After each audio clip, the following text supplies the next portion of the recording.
Tenho sangrado demais, tenho chorado pra cachorro. Ano passado eu morri, mas esse ano eu não morro. Tenho sangrado demais, tenho chorado pra cachorro. Ano passado eu morri, mas esse ano eu não morro. Botafogo, campeão da Libertadores da América! Seja muito bem-vindo, você que está aí no De Placa, vai deixando o seu like, compartilhando, se inscrevendo no seu canal. Se você também é botafoguense, faça como o nosso Pedro Certezas, faça como o nosso Jorge Igor também.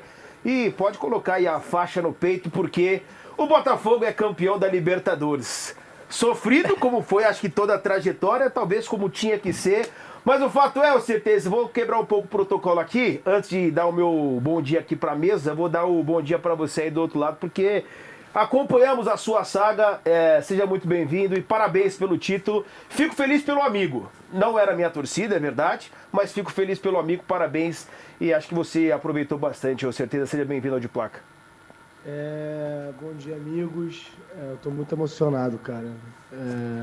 Vejo o Jorge aqui, tanto que a gente chorou. Liguei ontem pra ele, chorei também, doidão. Foram 2 dias aí de muita comemoração, mano. A música também do Emicida com o sample do Belchior também é um negócio que o Botafogo postou e vem sendo uma tônica do Botafogo. Tô sem voz, cara. Tô muito feliz, um sonho realizado, assim. Eu achava que eu ia, quando fosse acontecer, eu ia meio que querer revanche, vingança, sabe? Mas eu só tô feliz, mano. Eu só tô feliz lembrando de tudo que a gente passou, principalmente ano passado, cara. É muito inacreditável, assim. Tudo que eu sonhei aconteceu melhor, assim, sabe?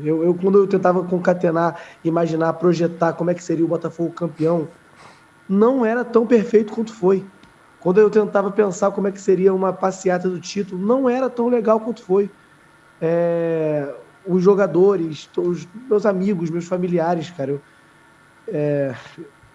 Na hora do terceiro gol, eu desmaiei. O Botafogo fez o gol do Júnior Santos, eu apaguei, desmaiei. Primeira vez na minha vida, desmaiei. E eu caí no pé do meu pai, que ele estava atrás de mim. E aí meu pai meio que me protegeu assim, aí me pegou e botou no colo assim, eu comecei a chorar copiosamente. Aí chegou minha irmã também, começou a chorar copiosamente, meus amigos, todo mundo chorando. Um sonho, cara, um sonho em vida real, algo que eu nunca imaginei passar. Depois de 30 anos querendo muito ver alguma coisa, chegou o momento. E pra mim tem um gosto mais especial ainda, cara, que eu fui de motorhome com meus amigos, e foi no ano que eu casei. E eu também virei, querendo ou não, torcedor símbolo do fracasso do ano passado, então as pessoas vinham me encher o saco como se eu tivesse perdido o ano passado. Então até Responder igual o Neto, né? Eu não joguei! Exatamente. Só que, cara, é um gosto muito especial que eu não consigo descrever ainda, vai cair a ficha com o tempo. Eu tô muito feliz, galera, eu tô muito feliz. Eu quero muito aproveitar, pode vir mais título aí pela frente, mas eu quero muito aproveitar esse momento que eu esperei durante 30 anos, pacientemente, ouvindo muita coisa, mas rolou, e vamos falar aqui, mais pra frente. Coisa linda, bom te ver dessa maneira, falando sério agora, o Pedro Certeza. Ô, Jorgito, e aí? Acho que até em cima do que o Certeza falou, eu tentei até buscar uma palavra, eu ia dizer improvável, mas improvável no sentido daquilo que o Botafogo vinha apresentando nos últimos anos, e aí chega o John Textor, chega um cara num momento de reconstrução, de tentar uma reviravolta no clube, e em termos de processo, em pouco tempo consegue fazer isso, e o Botafogo é campeão da Libertadores. Já inclusive começa a imaginar Mundial, tá? Já começo a imaginar Mundial e um cenário positivo pro Botafogo, tá? Vou falar bem a real. Tô com medo, mas enfim, ô Jorgito, cara, muito legal que você houvesse, assim, fez a galera chorar, o que vocês fizeram é brincadeira também, né? Bom dia, ô Jorgito. Bom dia, eu fui ouvir a íntegra disso hoje pela manhã. Tô começando a acordar mais cedo, coisa que não fazia parte da minha vida, né? VSR, inclusive, sabe bem, eu era o cara de acordar perto do meio-dia. Agora eu comecei a acordar cedo, enfim. E aí eu parei para ouvir a narração pela primeira vez. No sábado à noite eu não ouvi, no domingo também. Hoje eu fui ouvir. Porra, foi bravo, foi difícil. Cara, você falou do Textor, né? A gente tem uma... Eu entendo o jornalista que tem essa preocupação, essa reserva, assim, esse cuidado ao falar de dirigente, do cartola. Eu acho que essa nomenclatura nem cabe ao Textor, né? Porque São outros tempos, ele é um dono, ele é um empresário, ele é um investidor, mas de fato vamos usar a elasticidade do termo cartola, vamos colocar o Textor como um deles. E a gente tem muito cuidado para elogiar, porque às vezes eles erram mais do que acertam, às vezes tem gestões que são temerárias, que deixam legados terríveis para os clubes, então a gente é meio pé atrás com essa galera. São caricatos também. E acho que com o Textor a gente precisa entender o rumo desse projeto, aonde isso vai parar um dia, como é que a vida dos outros clubes vai impactar dos outros clubes da holding na vida do Botafogo. Isso a gente não sabe, isso não está no nosso alcance ainda, a gente pode prever, projetar, mas não tem como cravar nada sobre o futuro. A gente tem que falar do presente. Esse cara resgatou o Botafogo de Futebol e Regatas. Eu fiz a ilustração ali na narração de que o Botafogo estava na sua caminhada no deserto e finalmente o torcedor saiu desse deserto. E quem liderou essa fuga do deserto foi John Textor. Isso é preciso ser dito, com investimento, com competência, com o seu jeito folclórico, com seus erros, também com seus acertos, com seus excessos, mas também com os momentos em que ele soube lidar com a situação, com a pressão, quando era necessário dar confiança, quando era necessário dar respaldo. E ele colocou o Botafogo aí. Então, existem figuras que precisam ser exaltadas além das figuras em campo. O Textor é uma delas, é talvez a principal delas. Os que trabalham nos bastidores e que fazem esse dinheiro do Botafogo ser bem empregado, se transformar em título, a galera do scout, a galera da comissão técnica, a galera do dia a dia do clube, esses caras são grandes campeões. A gente vai lembrar do Júnior Santos e tem que lembrar mesmo, ele é o rosto do último ato do título, ele fecha o ciclo que ele mesmo começou, a gente vai lembrar do Luiz Henrique, do Arthur Jorge, mas John Textor, cara, a gente tem que colocar esse nome na história do Botafogo. Eu acho que é impossível falar, tem umas eras, né? Por exemplo, o Vasco do Eurico passa por vários jogadores, sabe? É uma era ali. Eu acho que é impossível falar do novo Botafogo e não falar primeiro, não é nem que falar, não falar primeiro do John Textor. É o Botafogo do John Textor. Ele pega um doente terminal, que era o Botafogo. O Botafogo ia começar a ir para a segunda divisão, e não subir, cair de novo. O futuro do Botafogo era esse. Tinha 1 bilhão de dívida e não conseguia dinheiro. O futuro do Botafogo era virar um time médio da Série B, cair para a Série C, que não tinha mais saída, não tinha bola para treinar. Era esse nível. E o cara faz alguma coisa lá, investe, muda tudo, e coloca esse time como campeão da América. Pelo menos, né? Tipo assim, no terceiro ano de projeto. Cara, é um negócio, no segundo ano de projeto. É um negócio assombroso. Completo, né? É um negócio assombroso. Então, assim, não tem como não analisar esse Botafogo sem falar que é o Botafogo do John Textor. E assim, isso vem de uma pessoa, eu sempre critico, eu não gosto de idolatrar dirigente, nunca gostei e nunca vou gostar. Nem de idolatrar bilionário. Exatamente, eu não gosto de verdade. Só que assim, o fato esse cara pegou um time que estava fadado a amargurar sempre a Série B, C e começar a cair no ostracismo do futebol e colocou no topo do continente. Isso é inegável, não tem o que você falar contra isso. Você tá bonzinho, Vitor Sérgio Rodrigues? Chorou bastante, né, no final de semana? Que gostoso, né? Eu já tava quase pensando em tomar soro. Porque para piorar a questão da desidratação, no domingo eu fui ver Ainda Estou Aqui, né? Aliás, quem não foi ver, vá ver, porque é um filme obrigatório, inclusive, para nos colocar, para a forma como nos coloca enquanto sociedade, né? Uma série de temas. E aí eu chorei O filme tem 2 horas da partida, a última 1h30 eu chorei o filme inteiro. Mas acho que, assim, eu até se eu não me engano, o vídeo mais assistido do meu canal até hoje é um vídeo que eu fiz 3 anos atrás, que tem o seguinte título: Novo Chelsea, interrogação. O plano do Botafogo é outro. E esse vídeo eu fiz antes da chegada do John Textor. Eu fiz esse vídeo quando os irmãos Moreira Salles contrataram uma auditoria, pagaram uma nota para uma auditoria indicar o caminho de como o Botafogo poderia continuar, o Botafogo continuar existindo. Então eu fiz esse vídeo e lá atrás eu falava, gente, a gente aqui no Brasil tem um misticismo de chegar um Abramovich e falar assim, vou começar a soltar dinheiro e vou transformar o time do... E aí eu tava ali dizendo o seguinte, pro torcedor do Botafogo, que o plano não era esse, naquele momento. Naquele momento era fazer o Botafogo continuar existindo. Porque quando você tem 1 bilhão de dívida, a dívida passada pressiona o dinheiro, aí é penhora, isso e aqui, você não consegue nunca sair desse... Acabou que eu acertei e errei ao mesmo tempo, porque o plano era para primeiro salvar o Botafogo. Veio alguém que salvou num primeiro momento, mas rapidamente fez investimentos muito certeiros e que conseguiram fazer o Botafogo saltar rapidamente, né? O Abramovich compra o Chelsea no meio de 2003 e na temporada 4 e 5 o Chelsea é campeão inglês. Mas tem uma grande diferença. Por quê? Quando o Abramovich compra o Chelsea já era um time que frequentava a Champions League. Quando ele comprou o Chelsea já estava classificado para a Champions League 3-4.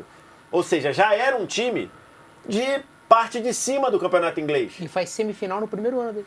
Então, ele faz semifinal, então, exatamente. Ele derruba o Arsenal dos invictos, cai pro Chelsea, antes do Abramovich botar muito dinheiro. Perde ele tinha botado, perde pro Mônaco na semifinal, quase fez final. Então era diferente, por quê? Porque o Chelsea já estava na parte de cima do campeonato inglês. O que o Textor fez, ele pegou, como disse o Certeza, ele pegou um time que tinha feito um bate e volta na segunda divisão, e em 2 anos botou campeão do continente. E só não foi campeão do brasileiro ano passado porque pelas condições que a gente já viu, e tem caso para reclamar, tem caso que o Botafogo reclamou excessivamente e tudo, mas enfim, isso aí já é superado. Mas senão ele teria sido campeão no primeiro ano do investimento. Porque ele entra no meio de 22, né? Ele começa efetivamente a tocar o Botafogo no meio de 22. Aí o Botafogo, na ocasião, estava brigando para não cair, termina quase indo para a Libertadores. Quase indo. Faltou ali um detalhezinho ali, um joguinho aqui, outro que ganhasse ali, poderia ter ido para a Libertadores. Chegou na última rodada com chance de Exatamente. Chegou na última rodada do Brasileiro de 22, o Botafogo tinha a chance de ir para a Libertadores. E no ano seguinte, numa situação normal, podemos dizer assim, teria sido campeão brasileiro, ou quase foi campeão brasileiro, e no segundo ano completo foi campeão da Libertadores. Então, assim, por mais dinheiro que ele tenha, você só faz isso se você tiver trabalho bom. Você só faz isso se você tiver trabalho bom. Porque a gente sabe que no futebol o dinheiro nem sempre significa muita coisa, né? Se fosse um campeonato de quem tem melhor investimento, de maior investimento, você não precisava nem jogar. Sim. Né? Então acho que é campeonato de balanço, né? De superávit. Exatamente. Né? Campeonato lá no balanço financeiro é outra coisa. Né? Você tá bonzinho, Piero? Responde aí já então pra gente entrar, porque é o seguinte, a produção coloca ali, né? Quem foi o grande personagem do título do Botafogo? Luiz Henrique, Igor Jesus, Júnior Santos. Não colocaram o John Textor. Pode ser ele. Arthur Jorge também. Arthur Jorge, pode ser ele também. Foram muitos protagonistas. Né? Você tá bonzinho, Piero? Tô bem demais, cara. Eu vou destacar um personagem diferente, pode ser? Pode. Cara, eu fiquei impressionado com a torcida do Botafogo. Vou falar a verdade pra você, sabia? Eu não imaginava. Acho que todo mundo ficou. Com o que foi a invasão na Argentina. A gente fazia link com a Aline Nastari. As pessoas passavam gritando Botafogo na rua, assim, como se ela estivesse no Rio de Janeiro. Eu fiquei impactado, assim, como tomou conta do estádio, como o clube realmente se relacionou com essa competição, esse clima geral da torcida. Foi impressionante, cara. Eu fiquei realmente muito impressionado. E sempre aquela história do roteiro, como sempre o Botafogo parece que o roteiro brinca com ele. Do tipo, você tá revisitando histórias passadas aqui. E aí, primeira bola do jogo, você tá com 1 a menos. Cara, é uma coisa muito cruel. Você fala, o Botafogo não vai nem ter a chance de ser campeão da Libertadores. Ele é um time melhor e ele não vai ter nem a chance de jogar. O jogo começa 11 contra 10. Você nem permite ao Botafogo a oportunidade de fazer valer a superioridade. E o Botafogo consegue terminar o primeiro tempo com 2 a 0 na frente, cara. Então, esses roteiros todos, pra mim, foram fundamentais. Mas eu fiquei, de fato, impressionado com o que foi a torcida do Botafogo na Argentina. E aí, as músicas, o que viralizou, os vídeos. Cara, é uma torcida que tem um clima diferente. O Botafogo é uma torcida que não se leva tão a sério no ponto de vista de... Brinca com a tragédia, se diverte com o sofrimento e consegue ser feliz, cara. Eu acho isso muito sensacional do esporte. A emoção de todo mundo, a relação do Botafogo familiar, de como todo botafoguense olhava pro próprio pai, pro filho.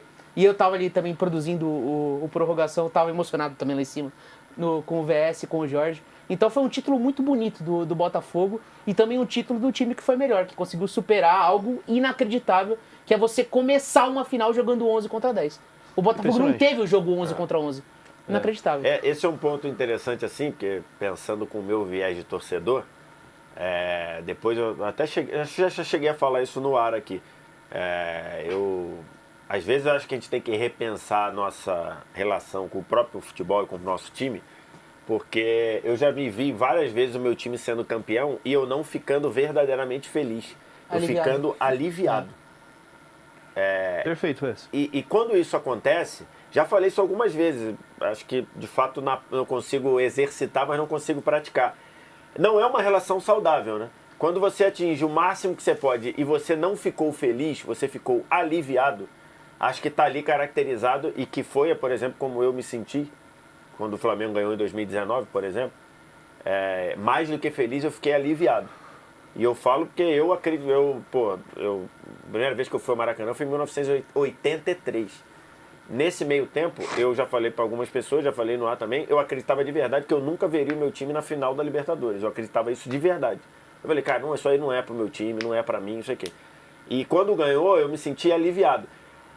Pelas coisas que eu percebi, os botafoguenses conseguiram ficar felizes. Com certeza. Conseguiram ficar felizes. E teoricamente, o Certeza falou sobre isso, talvez na hora que ganhasse você fosse querer revanchismo, né? Que aí lembra até um pouco do que o Nelson Mandela falou quando ele saiu da prisão e que ele assume a presidência da África do Sul. Muita gente esperava que ele perseguisse os brancos, que ele perseguisse como um revanchismo por tudo que os pretos sofreram. E ele falou, gente, se eu ficar fazendo revanchismo, eu não vou conseguir nunca resolver as coisas que a África do Sul precisa. Eu me lembrei disso, assim, porque os botafoguenses não foram fazer revanchismo, um ou outro, mas não foram falar, falaram disso, do Botafogo e não sei o quê, para. Acho que foi isso, foi conseguir ficar feliz. Isso me chamou muita atenção. Certezas, queria ter o relato também, até em cima do que trouxe o Vess, e o John Textor, até lá no trio ali, ele foi perguntado sobre isso, ele falou, cara, é a dor de muitos anos se transformando na alegria. Acho que é um pouquinho do que o Vess falou, né, nesse sentido do torcedor, curtir, né, comemorar, porque hoje, cara, querendo ou não, pro torcedor do Palmeiras, pro torcedor do Flamengo, times que já estão acostumados aí a frequentar mais as finais, coisa e tal, vira que meio uma parada, uma obrigação. Tipo assim, ganhou, beleza, fez o que tinha que ser feito. E não é bem por aí, né? Cara, eu acho que até em cima do que o Piero falou, cara, e o Vess também, da felicidade da torcida e do sentimento pós-título, porque assim, pode ser que mude, né? Se você vai sempre pra final, pode ser. Eu acho que a relação deve mudar, inclusive. Sim. Tudo mudou agora. Mas eu acho que o botafoguense precisava de uma fagulha de esperança, cara, porque essa coisa de a gente ficar muito impressionado com a torcida do Botafogo, a gente foi enganado, né? Porque o torcedor foi afastado durante décadas do estádio. Tipo assim, a torcida do Botafogo nunca foi pequena. Ela, tipo assim, ela era maltratada, e foi se afastando. A verdade é essa. Eu vou ao estádio desde 2004. Foi quando eu comecei a morar no Rio e ver futebol. Eu já vi, sei lá, 80 mil contra o Resende, sabe? Isso era comum lá atrás. Eu vi mais de uma vez isso, no Maracanã. Então, assim, só que depois de décadas e décadas de esculacho e de você vendo o seu time perder momentos importantes, a torcida vai se afastando. Existia um termo que eram os 7 mil de sempre, 11 mil de sempre, que eram os que iam para o estádio do Santos, que eu ia também. O Botafogo não tinha esperança, cara. A gente não vislumbrava a esperança daqui para frente. Era um negócio assustador e ia só piorando, porque o Botafogo, lembrando, estava com 1 bilhão de dívida na Série B. Não tinha nada. Então, assim, eu acho que esse título você sai de um túnel, sabe? Você começa a ver um mundo, de fato. Que você estava num lugar escuro, que você não via nada, e você vê lá no fundinho um faz de luz. E quando você vê, de fato, que é o título, você consegue ver que o mundo é outro agora. Tudo mudou. Então, acho que não tem essa coisa da vingança, da raiva. É o botafoguense feliz que, assim, cara, agora a minha vida é outra. Agora eu consigo sonhar. Então, assim, é um carimbo de felicidade, assim.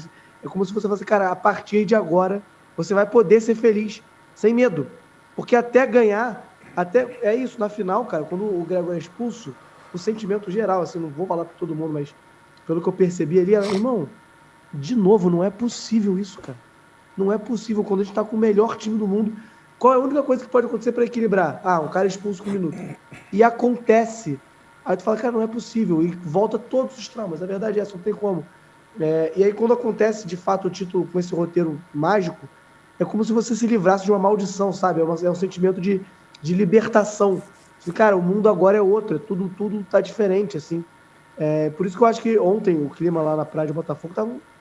Cara, parecia, sabe, o ápice do melhor carnaval da história, assim. Todo mundo feliz, todo mundo sorrindo, se abraçando, chorando. Não tinha xingamento a outros times, por exemplo. Só tinha uma felicidade extrema de todo mundo. E aí vem uma parte da família, cara, que o Piero falou, que o Botafogo, de fato, tem uma relação ali com a família muito intrínseca, né? Porque você vai falando com botafoguenses quase sempre, tá? Mas é uma porcentagem alta. Ah, é o time do meu pai, do meu avô, eu fui ensinado a ser assim. Existe essa... é muito forte, né? Eu sempre falo que a minha relação com o meu pai passa muito pelo Botafogo. Eu já falei isso algumas vezes, mas, por exemplo, meu pai, ele é um cara que nasceu em 60. Um homem que nasceu em 60 médio no Brasil, ele não fala muito dos sentimentos, sabe? Ele é turrão, ele é um cara mais fechado, ele não foi ensinado a isso. E aí, não que ele, nunca fala, mas é diferente do cara que nasceu em 90, que vai ser diferente do cara que vai nascer em 2010. Com certeza. Então, vai evoluindo, né?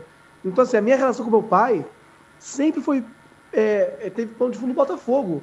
A gente ia ao estádio junto sempre, e esse era o momento que eu tinha para falar com meu pai. Então, o momento que eu tinha para falar, abraçar meu pai, falar das felicidades com meu pai, era no jogo do Botafogo. Eu lembro de um momento muito clássico, que foi quando eu perdi a virgindade, que é uma coisa que é muito importante na vida do ser humano. Sabe, e você falar com um cara que nasceu em 60 não é tão fácil assim, né? Aí eu lembro que eu tava indo pro jogo do Botafogo, era um jogo aleatório, Brasileirão. Falei, pô, pai, perdi a virgindade e tal. Ele, pô, como é que foi? Foi legal. Ele já todo nervoso, assim, né? Não, como é que foi e tal? Eu falei, não, foi legal, deu tudo certo, foi tudo maravilhoso e tal. Aí ele falou. Aí deu 10 segundos, ficou um silêncio no carro, ele falou, mas esse nosso lateral, hein, tá mal. Então, assim, o momento de falar com meu pai era sempre o Botafogo. Então, por isso que é tão importante para mim, pelo menos, foi tão importante ele estar lá do meu lado. Porque o Botafogo nada mais é do que um espelho que eu projeto meu pai ali. E eu tenho certeza que para muita gente é a mesma coisa. Que tem um avô que não está mais aqui, um pai que não está mais aqui. E tem muita essa relação da pessoas ensinando e tal. Então, para mim, é muito importante essa relação com Botafogo e família, porque é quase que fosse uma coisa só. Minha família é toda botafoguense, então todo mundo foi criado com esse elo. E esse elo sempre resultava em derrota. Era uma coisa que atrapalhava muitas vezes. Agora mudou, mano. Tudo mudou, é outra parada. Então, além da parte boa de ter uma relação intrínseca com a família, tem essa parte também de agora, além disso, dar certo. Agora a gente ganha título. É diferente.